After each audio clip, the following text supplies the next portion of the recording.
સમાચારમાં આગળ વાત કરીએ સુરતની ઉકાઈ ડેમમાં પાણીની આવક યથાવત છે। હથનુર અને પ્રકાશા ડેમમાં છોડાઈ રહ્યું છે પાણી।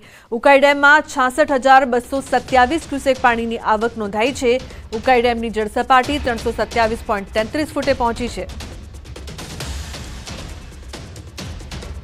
તો મહત્વનું છે કે પાણીની આવક જે પ્રકારથી નોંધાઈ છે, ઉકાઈ ડેમની જળ સપાટી 327.33 ફૂટે પહોંચી છે।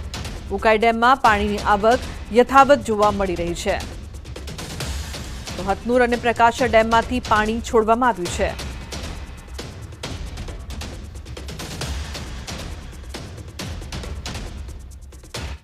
સમાચારમાં આગળ વાત કરીએ અમદાવાદની, તો શાળાઓમાં ફાયર એનઓસીના મામલે હજુ પણ વિવાદમાં શાળા સંચાલકોએ ફાયર એનઓસીને લઈને વિરોધ નોંધાવ્યો છે। શહેર અને ગ્રામ્ય વિસ્તારની શાળાઓ માટે અલગ અલગ નિયમો લાગુ કરવાની માંગ। શાળા સંચાલક મંડળની રજૂઆત છે, ગ્રામ્યની શાળાઓને ફાયર સિસ્ટમનો ખર્ચ ન પોસાય, ફાયર સહિતની સુવિધાઓ સરકાર ઊભી કરી આપે। સંચાલક મંડળ દ્વારા આ માંગ કરવામાં આવી છે।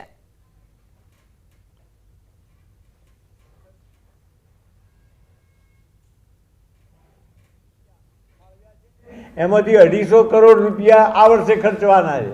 શેના માટે? શાળાઓના બિલ્ડિંગના રિપેરિંગ માટે, કલરકામ માટે, નવા ઓરડા માટે। તો એની અંદર આ જોગવાઈ કરી અને અમારી શાળાઓમાં અમે તો કહીએ એક ફાયર સેફટી એકલું નહીં, એની જોડે જે સીસીટીવી પણ અમને નાખી આપો, જેથી હવે પછી અમારી પરીક્ષાના કેન્દ્રો 10માના 12માના જે છે એમાં વધારે અનુકૂળ રહે। એ રીતે અમે રાજ્ય સરકાર પાસે માગણી કરીશ। તો અમદાવાદમાં શાળાઓમાં આગની ઘટનાઓને લઈને થશે કાર્યવાહી। શાંતિપુરા વિસ્તારની શાંતિ એશિયાટિક સ્કૂલ સામે થશે કાર્યવાહી। અમદાવાદ ગ્રામ્ય ડીઈઓ અને ડીપીઈઓએ શાળા સંચાલકોનું હિયરિંગ કર્યું। વિદ્યાર્થીઓની સલામતી જોખમાય તે પ્રકારનું કૃત્ય કરવા બદલ કાર્યવાહી થઈ શકે છે। શાળા સંચાલકોએ આગની ઘટનાને મોક ડ્રીલમાં ખપાવી દીધી હતી। તો આ જવાબ સંતોષકારક ન લાગતા પુનઃ અમે તેઓને રૂબરૂ રજૂઆત માટે તક આપવાના હેતુથી હિયરિંગ રાખેલ છે। હિયરિંગમાં તેઓએ વધુ સમય માંગેલ છે અને તે મુજબ તેઓને સમય આપી અને તેઓની રજૂઆતને ધ્યાને લઈ આગામી જે પણ નિયમો અનુસાર કાર્યવાહી હશે તે અમે હાથ ધરીશું।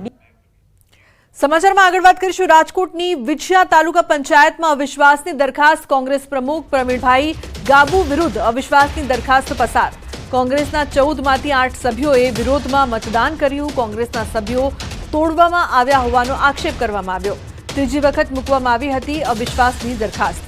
તો કોંગ્રેસ પ્રમુખ પ્રવીણ ગાબુ વિરુદ્ધ દરખાસ્ત કરવામાં આવી।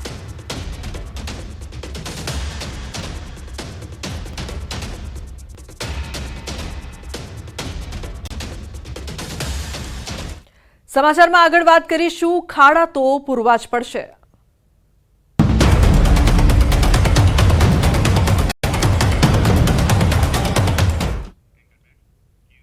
તો રાજકોટમાં વરસાદ બાદ લોકોના હાલ બેહાલ થઈ ગયા છે। શહેરના અલગ અલગ વિસ્તારોમાં જાણે કે ખાડા રાજ ફેલાઈ ગયું છે।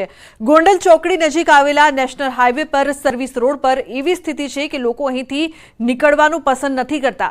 અનેક વખત સ્થાનિકોએ ફરિયાદ કરી છે, પરંતુ તંત્રના અધિકારીઓ જાણે કે આંખ આડા કાન કરીને બેઠા છે। વાહન ચાલકોને વાહનો બગડી જવાનો અને અકસ્માતનો ભય રહે છે। તો સ્થાનિક રિક્ષા ચાલકોનું તો કહેવું છે કે તેઓ આ વિસ્તારમાંથી 400 રૂપિયાની દિવસની દરમિયાન કમાણી કરી રહ્યા છે, ત્યારે 200 રૂપિયા જેટલો તો વાહનમાં ખર્ચ કરવો પડે છે। આ વિસ્તારની અંદર મારા દીમાં 2 થી 3 વાર નીકળવાનું થાય છે, પણ જે પુલથી આ બાજુ જે આવક છે ને એટલો રોડ બહુ ખરાબ છે। હા, વાહન માટે જ છે। અરે વાત કરો, સામું માણસ આવતો આપણે ખબર નથી પડતી અને એજિંગ થઈ જાય, એકબીજાને અડી જાય।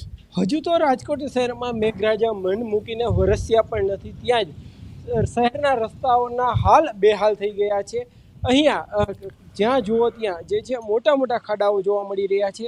આપ સીધા જ દ્રશ્યો જોઈ રહ્યા છો તે રાજકોટ નેશનલ હાઈવેના દ્રશ્યો છે। પ્રથમ દ્રષ્ટિએ આ દ્રશ્યો જોઈને નેશનલ હાઈવે હોય તે પણ માનવું મુશ્કેલ છે। ખાસ કરીને આ સર્વિસ રોડ છે અને સર્વિસ રોડ ઉપર અનેક લોકો છે તે પસાર થતા હોય છે, ત્યારે આ સર્વિસ રોડ ઉપર અત્યારે મોટા મોટા ખાડાઓ પડી ગયા છે। ખાસ કરીને જે છે આ અનેક વાહન ચાલકો છે તે રોડ ઉપર નહીં પરંતુ રોડની સાઈડમાંથી પોતાનું વાહન ચલાવવા માટે મજબૂર બની રહ્યા છે। આ શહેરનો મુખ્ય રસ્તો પણ માનવામાં આવતો હોય છે. અનેક લોકો છે તે અહીંથી પસાર થતા હોય છે અને આ જે છે અહીંયા મોટા મોટા ખાડા પડી ગયા છે અને એના કારણે અનેક લોકોને અહીંયા અકસ્માતનો ભોગ પણ બનતા હોય છે. તો બીજી તરફ વાત કરવામાં આવે જે રીતના રાજકોટ શહેરની, તો આ શહેરમાં જે છે માત્ર એક વિસ્તાર નહીં પરંતુ આવા તો અનેક વિસ્તારો છે કે જ્યાં આ રીતના મોટા ખાડાઓ પડેલા છે અને લોકો છે તે પારાવાર મુશ્કેલીનો સામનો કરી રહ્યા છે. આ સીધા આ જે દ્રશ્યો છે તે ગોંડલ ચોકડી નજીક આવેલા નેશનલ હાઈવે પરના છે. અહીંયા જે છે મોટા મોટા ખાડાઓ પડી ગયા છે. અહીંયા અત્યારે પરિસ્થિતિ એવી સર્જાઈ છે કે જે છે લોકોને રસ્તા વચ્ચે જ રસ્તો શોધવો પડે તેવી પરિસ્થિતિ પણ અહીંયા જોવા મળી રહી છે. હાર્દિક જોશી, ન્યૂઝ 18 ગુજરાતી, રાજકોટ. જો કે આ પરિસ્થિતિ માત્ર રાજકોટની નહીં પરંતુ શહેરમાં નવા બનેલા 150 ફૂટ રોડની પણ છે. ઠેર ઠેર મોટા મોટા ખાડાઓ જોવા મળી રહ્યા છે. પટેલ સરોવર નજીકની સ્થિતિ પણ ખૂબ જ દયનીય છે. અહીંયા રસ્તા પરથી રસ્તો શોધવો પડે તેવી સ્થિતિ જોવા મળતી હોય છે. ત્યારે સ્થાનિકો રોડ રસ્તાનું સમારકામ થાય અને ખાડા પુરાય તેવી માંગ કરી રહ્યા છે.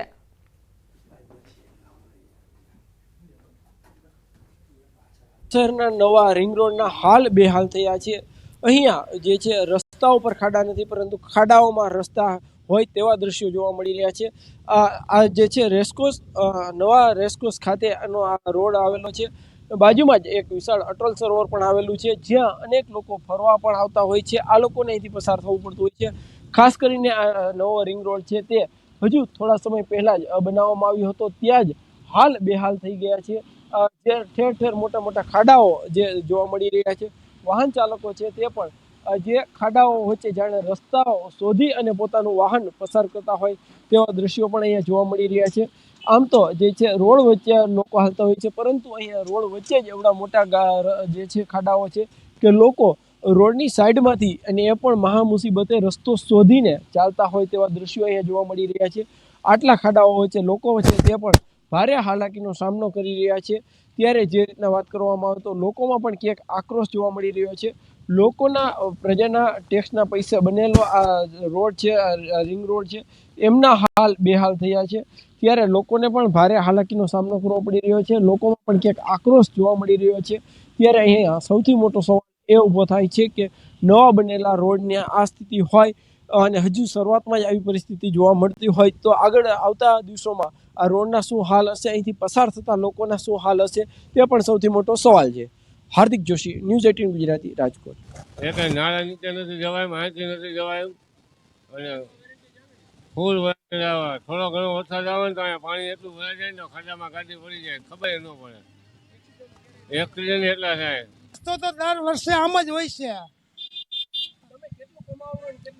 આમાં અમે કમાઈએ છીએ સાંજે 400 થી 500 રૂપિયામાં 200-250 નું તો વેલટેક પડી જાય છે. હમણાં જ જમ્પ તૂટી ગયા. આમાં આગળ નાખવા જવાનો 350 નો જમ્પ આવે, 50 રૂપિયા મજૂરી લે છે. આમાં વધે શું? આમાં કોઈ પ્રકારનો સુવિધા જ નથી. દર વર્ષે આ જ પોઝિશન હોય એટલે રસ્તો માણસોને હાલવા માટે બંધ કરી દેવો પડે. તો બીજી તરફ મહેસાણાના વિસનગરમાં ભારે વરસાદ બાદ પાણી તો ઓસરી ગયા પણ રસ્તાઓની વરવી સ્થિતિ સામે આવી.